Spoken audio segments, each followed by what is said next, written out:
देवभूमि में आपका स्वागत है। मैं हूं आपके साथ हैदर ज़ैदी। आइए खबरों की शुरुआत करते हैं और आपको बताते हैं इस वक्त की बड़ी खबर देहरादून से आ रही है। अवैध खनन पर अंकुश लगाने की तैयारी। वन विभागों में अवैध खनन रोकने को गठित होंगी टीमें। वन मंत्री ने वन विभाग के चतुर्थ वार्षिक महोत्सव को लेकर परमार्थ निकेतन के गंगा आरती में शामिल होंगे पुष्कर सिंह धामी। कल्याणी का हिमालय देवस्थानम में करेंगे शिरकत। इस वक्त की बड़ी खबर सीएम पुष्कर सिंह धामी का कार्यक्रम। यह कार्यक्रम उनका है जो आपको बता रहे हैं। कल्याणी का हिमालय देवस्थानम में करेंगे शिरकत। तो चतुर्थ वार्षिकोत्सव और पीठम स्थानम में करेंगे शिरकत। परमार्थ निकेतन के गंगा आरती में भी शामिल होंगे मुख्यमंत्री पुष्कर सिंह धामी। कल्याणी का हिमालय देवस्थानम में भी शिरकत करेंगे मुख्यमंत्री पुष्कर सिंह धामी।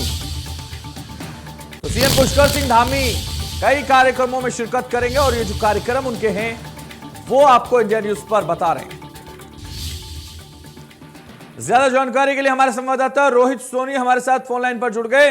रोहित, चतुर्थ वार्षिकोत्सव और पीठम स्थाना महोत्सव में शिरकत करने के लिए स्थानम में पहुंच रहे हैं मुख्यमंत्री। क्या कार्यक्रम मुख्यमंत्री के? बिल्कुल, देखिए मुख्यमंत्री पुष्कर सिंह धामी का जो आज का कार्यक्रम रखा गया था वह फिलहाल कल रात जो है चंपावत में रुके थे। उसके बाद जो है आज अल्मोड़ा में जो है कल्याणी का हिमालय देवस्थानम जो है वहाँ पहुंच चुके हैं, जहां पर जो है स्थापना दिवस जो कार्यक्रम रखा गया है वहां पर शिरकत करेंगे। इसके बाद जो है करीब 5-15 बजे जो है वहाँ ऋषिकेश पहुंचेंगे। ऋषिकेश में परमार्थ निकेतन में जो है शिवरात्रि कथा का जो है आयोजन किया गया है, जहाँ वो शामिल होंगे। इसके अलावा जो गंगा आरती परमार्थ निकेतन गंगा आरती में भी शरीक होंगे। तो कुल मिलाकर यह आज मुख्य रूप से दो कार्यक्रम रखे गए हैं, पहला अल्मोड़ा में, दूसरा ऋषिकेश में। तो इसमें जो अल्मोड़ा कार्यक्रम वो भी वार्षिक उत्सव का कार्यक्रम है। उसके बाद से परमार्थ निकेतन पहुंचेंगे देहरादून और उसके बाद ऋषिकेश में शामिल होने के बाद फिर वह देहरादून मुख्यमंत्री आवास पहुंचेंगे। जी तो बिल्कुल जिस तरह से इस कार्यक्रम में शिरकत करेंगे और इन कार्यक्रमों में शिरकत करने के बाद वो देहरादून आवास पर पहुंचेंगे, लेकिन काफी महत्वपूर्ण ये कार्यक्रम है, बताया जा रहा है। रोहित, बिल्कुल, देखिए कार्यक्रम काफी महत्वपूर्ण इस वजह से भी है क्योंकि पहले से चर्चा चल रही थी कि वहाँ वार्षिक उत्सव कार्यक्रम होना, और हर साल वार्षिक उत्सव कार्यक्रम होता है। हालांकि मुख्यमंत्री वहाँ रहे थे, लेकिन इस बार मुख्यमंत्री खुद वहाँ पर शामिल होने जा रहे हैं। तो इसको लेकर के पहले उनको निमंत्रण दिया गया था। यही वजह की कल्याणी का हिमालय देवस्थानम जो अल्मोड़ा में स्थित है उसका चतुर्थ वार्षिक उत्सव कार्यक्रम है, जिसमें पीठम स्थापना महोत्सव कार्यक्रम आयोजित किया जा रहा है, उसमें वो शिरकत करेंगे। तो इसके अलावा फिर जो है परमार्थ निकेतन जाएंगे और ऋषिकेश में जो है मुख्य रूप से श्री राम कथा आयोजित की जा रही है। तो ऐसे में श्री राम कथा में वो सम्मिलित होंगे और इसके बाद फिर गंगा आरती को शाम को 6:30-7 बजे के बीच में उसमें शिरकत करेंगे। जी तो बिल्कुल इसमें शिरकत करेंगे और परमार्थ निकेतन में वो पहुंचेंगे। कल्याणी का हिमालय देवस्थानम में भी शिरकत करेंगे मुख्यमंत्री। चलिए बने रहिए रोहित हमारे साथ।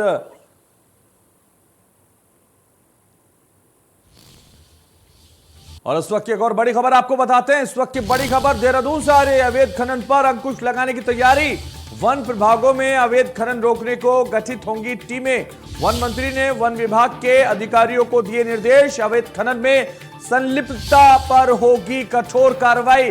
वन क्षेत्रों में मौजूद नदियों पर रखेंगे नजर। जरूरत पड़ने पर पुलिस और प्रशासन का सहयोग लेंगे। वन क्षेत्रों में अगर अवैध खनन किया जाएगा तो बख्शा नहीं जाएगा। जरूरत पड़ने पर पुलिस और प्रशासन का सहयोग भी लिया जाएगा और अवैध खनन पर अंकुश लगाने की तैयारी की जा रही है। वन मंत्री ने वन विभागों में अवैध खनन रोकने को गठित होंगी टीमें, ये कहा है। वन मंत्री ने वन विभाग के अधिकारियों को निर्देश दे दिए हैं। कहीं भी वन क्षेत्रों में मौजूद नदियों पर पूरी तरह से रखी जाएगी नजर। कहीं भी अवैध खनन हुआ तो बख्शा नहीं जाएगा। जरूरत पड़ने पर पुलिस और प्रशासन का सहयोग भी लिया जाएगा।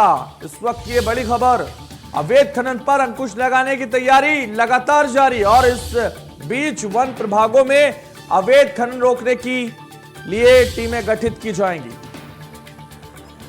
तो वन मंत्री ने वन विभाग के अधिकारियों को निर्देश दे दिए हैं और साफ तौर पर कहा है किसी को भी बख्शा नहीं जाएगा।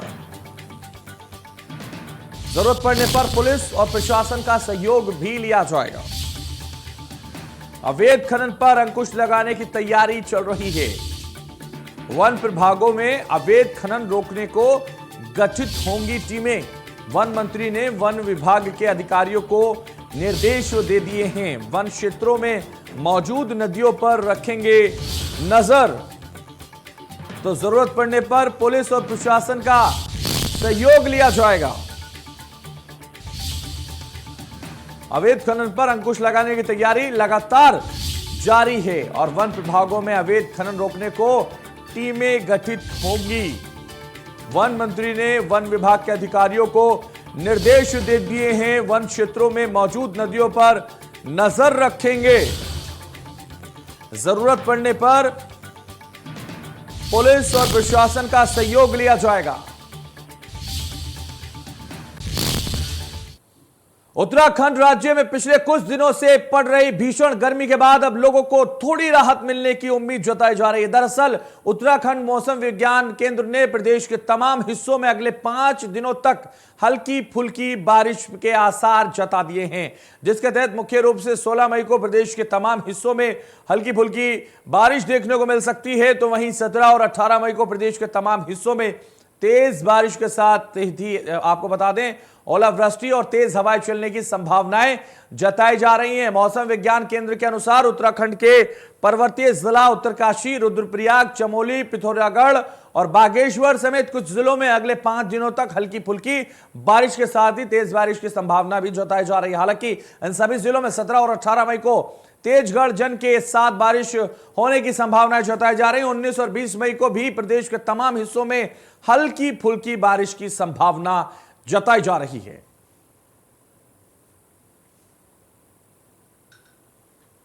तो प्रदेश थोड़ी बहुत एक्टिविटी फिर से जो अंदर के हमारे डिस्ट्रिक्ट है उत्तरकाशी, चमोली, पिथौरागढ़, उनमें हल्की जो बारिश है या थंडरस्टॉर्म एक्टिविटी है वो कल से फिर से शुरू हो जाएगी।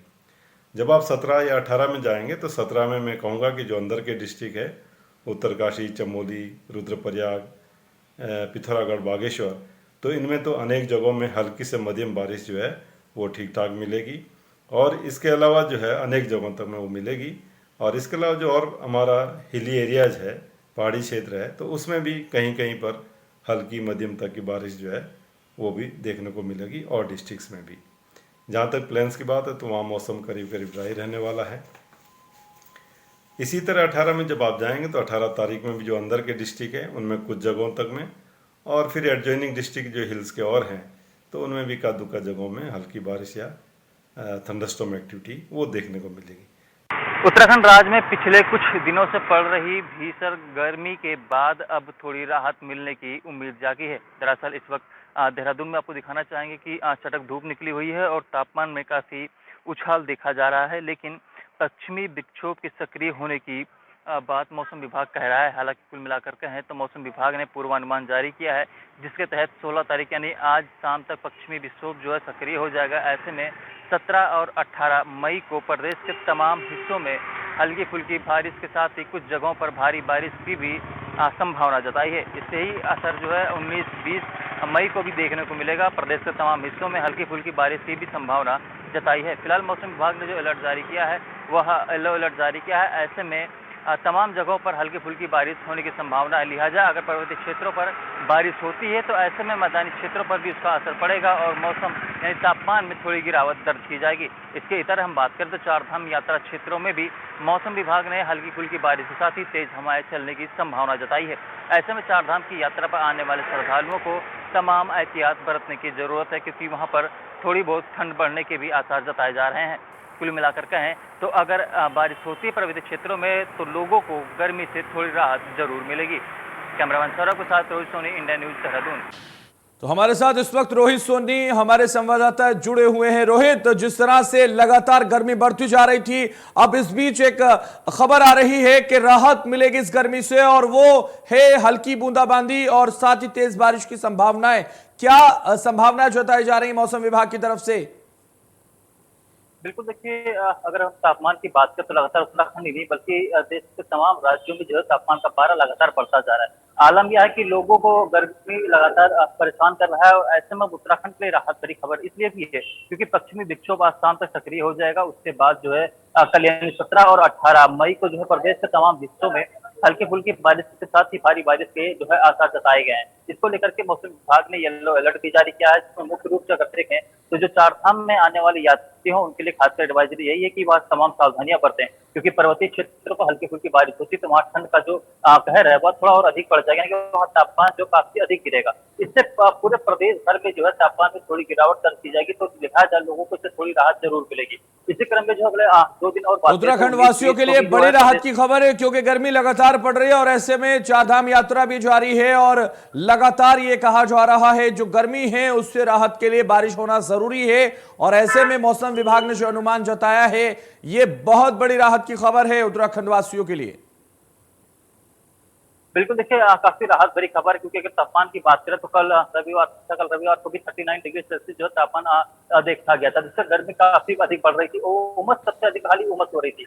इससे चलते मौसम विभाग ने जो अभी फिलहाल पूर्वानुमान जारी किया, जिससे लोगों को थोड़ी राहत मिलने की उम्मीद जताई जा रही है कि अगर पर्वतीय क्षेत्रों में बारिश होती है तो खासकर मैदानी क्षेत्रों में भी जो तापमान है थोड़ा तापमान में गिरावट दर्ज की जाएगी। तो ऐसे में लोगों को गर्मी से थोड़ी राहत जरूर मिलेगी। लेकिन फिलहाल भी पूर्वानुमान जारी किया गया है, आज शाम जो पश्चिमी विक्षोभ जो है और सक्रिय हो जाएगा, तो ऐसे में हल्की फुल्की बारिश के बाद जो है थोड़ी जो है राहत मिलने के आसार है। लेकिन अगर बहुत कम बारिश होती है तो ऐसे में उमस और अधिक बढ़ेगी और जो उमस है उससे लोगों को और काफी परेशानियों का सामना करना पड़ेगा। लेकिन फिलहाल जो मौसम विभाग ने अलर्ट जारी किया उसमें यहाँ भी कहा गया है कि हल्की फुल्की बारिश के साथ कुछ जगहों पर जो तेज बारिश के भी आसार है। लिहाजा उम्मीद यही की जा रही है कि अगले कुछ दिनों तक लोगों को गर्मी से राहत जरूर मिलेगी। जी बिल्कुल, तो गर्मी से राहत मिलने के लिए ये खबर उनके लिए काफी है और अगर बूंदाबांदी होती है और बारिश होती है तो जरूर और गर्मी से राहत मिलते हुए लोगों को नजर आएगी। रोहित, आप बने रहिए हमारे साथ।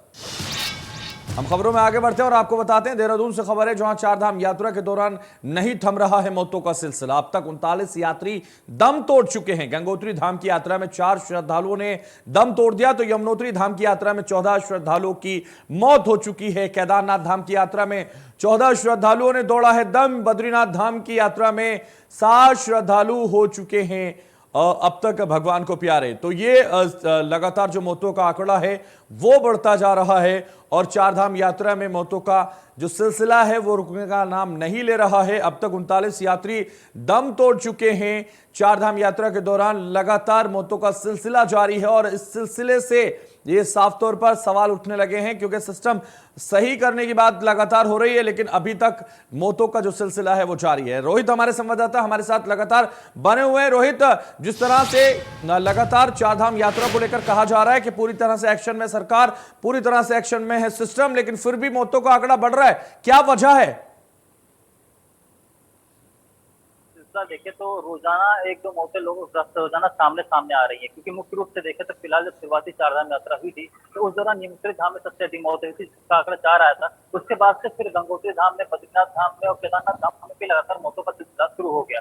अगर अभी तक की बात करें, कल शाम तक जो रिपोर्ट जारी किया गया उसके अनुसार 39 लोगों की अभी तक मौत हो गई है, जिसमें सबसे अधिक जो मौतें 2 धामों में हुई है। यमुनोत्री धाम में 14 श्रद्धालु अभी तक जान गंवा चुके हैं, वही केदारनाथ धाम में भी जो है फिर 14 श्रद्धालु की जान गंवा चुके हैं। तो बद्रीनाथ धाम में 7 और गंगोत्री धाम में जो है 4 यात्री अपना जो है जान गंवा चुके हैं। तो मुख्य रूप से देखें तो चारधाम की यात्रा जो है इस समय पीक पर चल रही है। अधिक संख्या में जो श्रद्धालु पहुंचे। हालांकि राज्य सरकार ने इस बात कोशिश किया है कि जो यात्री रजिस्ट्रेशन नहीं करा रहे हैं उनको यात्रा रूट से वापस कर दिया जा रहा है, लेकिन अभी भी जो संख्या है वह फिलहाल जो पहले तय किया गया था उसके अनुसार जो है कि 16,000 बद्रीनाथ धाम में, 13,000 केदारनाथ धाम में, 7,000 गंगोत्री धाम में और करीब 5 से 6,000 जो है यमुनोत्री धाम में जो श्रद्धालु आ सकते हैं। तो इसको लेकर के भी लगातार जो स्थिति वह स्पष्ट कर दी गई है कि सभी लोगों के रजिस्ट्रेशन होंगे वही यात्रा कर पाएंगे। लेकिन अब राज्य सरकार इस बात भी कोशिश कर रही है कि जो हमारी स्वास्थ्य सुविधाएं हैं उसको और बेहतर किया जाए। यही वजह है कि लगातार धामों में जो है स्वास्थ्य केंद्र को पूरा पुख्ता किया जा रहा है कि अगर कोई भी मरीज उसको थोड़ी सी कोई दिक्कत होती है तो सीधा स्वास्थ्य केंद्र जा करके अपना इलाज करा सकता है, अपने बॉडी का चेकअप करा सकता है। इस बाबत लगातार लोगों को जागरूक किया जा रहा है। हालांकि स्वास्थ्य सुविधाओं को लेकर के राज्य सरकार यह दावा कर रही है कि उनमें पर्याप्त व्यवस्था है, ऑक्सीजन की व्यवस्था भी वहाँ पे की हुई है। ऐसे में किसी यात्री को ऑक्सीजन की कमी होती है या फिर उसको कोई दिक्कत होता है तो स्वास्थ्य केंद्र जाकर के वो ऑक्सीजन ले सकता है या फिर वहाँ रेस्ट कर सकता है। तमाम सुविधाएं उसको मिल जाएंगी, दवाइयां मिल जाएंगी। तो ऐसे में लोगों को भी जागरूक होने की जरूरत है। बिल्कुल, तो सिस्टम पर सवाल जरूर उठ रहे हैं लेकिन लोगों को भी जागरूक होने की जरूरत है। ये काफी महत्वपूर्ण बात आपने कही है और इसीलिए सिस्टम के साथ साथ अब लोगों को जागरूक होने के साथ साथ वहां ये देखना होगा कि क्या वो इस यात्रा यात्रा को आसानी से कर पाएंगे या फिर तकलीफें होंगी तो नहीं जाना चाहिए। चलिए, बहुत शुक्रिया हमारे साथ जुड़ने के लिए, तमाम जानकारी हम तक पहुंचाने के लिए। हम खबरों में आगे बढ़ते हैं, आपको बताते हैं गढ़वाल सांसद तीरथ सिंह रावत ने एक बार फिर फटी जींस को लेकर बयान दिया। कहा ऐसे संस्कृति नहीं बचेगी। पूर्व मुख्यमंत्री और गढ़वाल सांसद तीरथ सिंह रावत ने एक बार फिर फटी जींस को लेकर बयान दे दिया। तीरथ सिंह रावत ने कहा कि वो अभी भी अपने इस बयान को लेकर गर्व महसूस करते हैं और लाखों लोगों ने भी उनके इस बयान को स्वीकारा है। दरअसल श्री नगर गढ़वाल में आयोजित इस्कॉन के एक धार्मिक कार्यक्रम में गढ़वाल सांसद तीरथ सिंह रावत ने बतौर मुख्य अतिथि शिरकत की। यहां जनता को संबोधित करते हुए तीरथ सिंह रावत ने एक बार फिर फटी जींस को लेकर अपनी राय रखी और सबके सामने अपनी बात कही। साथ ही कहा कि वो जींस के विरोधी नहीं है लेकिन रिप जींस के विरोधी हैं और कहा कि अंग्रेज भारत में आकर साड़ी पहनते हैं और यहां के लोग अपनी संस्कृति को भूलकर पश्चिमी सभ्यता की ओर बढ़ रहे हैं। उन्होंने कहा कि फटी जींस से हमारा आचरण दिखता है। ऐसी मैं जो फटी जींस और मैं अपने को गर्व महसूस करता हूँ और आज भी मैं पूरी तरह एक कह सकता हूँ मन में एक खुशी है कि उसको लेकर के अधिकतम न जाने लाखों में लोगों ने इसको स्वीकारा। और जब मुझे ट्विटर फेसबुक में इस तरह संदेश आया, हमने कहा कि पहले हम भी कॉलेज जाते थे, हम भी जीन्स पहनते थे, आर्मी वाली जीन्स होती थी, लेकिन कहीं घुटना फट गया तो हम टैग टल्ला लगाते थे क्योंकि गुरुजी का डर होता था। एक अनुशासन, संस्कार, संस्कृति ये सब था। लेकिन आज क्या है, आज तो यदि घुटना फटा भी नहीं है तो घर में आकर उस पर कैंची नौजवान चला लेता है। और मैंने यही कहा कि ये कहाँ संस्कृति हमको ले जा रही है। तो जीन्स का विरोध नहीं है, वो फटी जीन्स का। और आज भी मैं गर्व से कहता हूँ कि इससे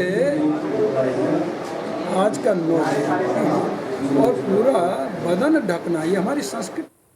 ज्यादा जानकारी के लिए हमारे ब्यूरो चीफ डॉक्टर प्रवीण इस वक्त हमारे साथ जुड़ गए। डॉक्टर प्रवीण, तीरथ सिंह रावत के इस बयान को लेकर एक बार फिर उन्होंने कह दिया है कि फटी जीन्स पहनने से वो लगातार सहमत नहीं है और कहीं ना कहीं वो इसको लेकर अपने बयान पर लगातार गर्व महसूस कर रहे हैं।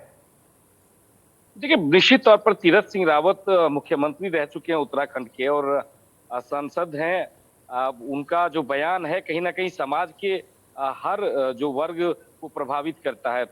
हालांकि तीरथ सिंह रावत ये कह रहे हैं कि उनको कोई पछतावा नहीं है जो बयान दिया है, और उनका ये कहना है कि जो भारतीय संस्कृति है, जो पहनावा है, उसमें विदेशी कल्चर का जो है वो मेलजोल हो रहा है जो खतरनाक है। उनका ये कहना है कि जींस पहनने पर रोक नहीं है या जींस पहनने का मैं विरोध कभी नहीं किया, लेकिन मैंने विरोध किया कि फटी हुई जींस न पहना जाए। लेकिन एक अगर हम दूसरी तरफ हम देखें, वो विरोध कर रहे हैं फटी हुई जींस का, लेकिन लोग उनके इस बयान का भी विरोध कर रहे थे, वो भी हमने देखा था डॉक्टर प्रवीण।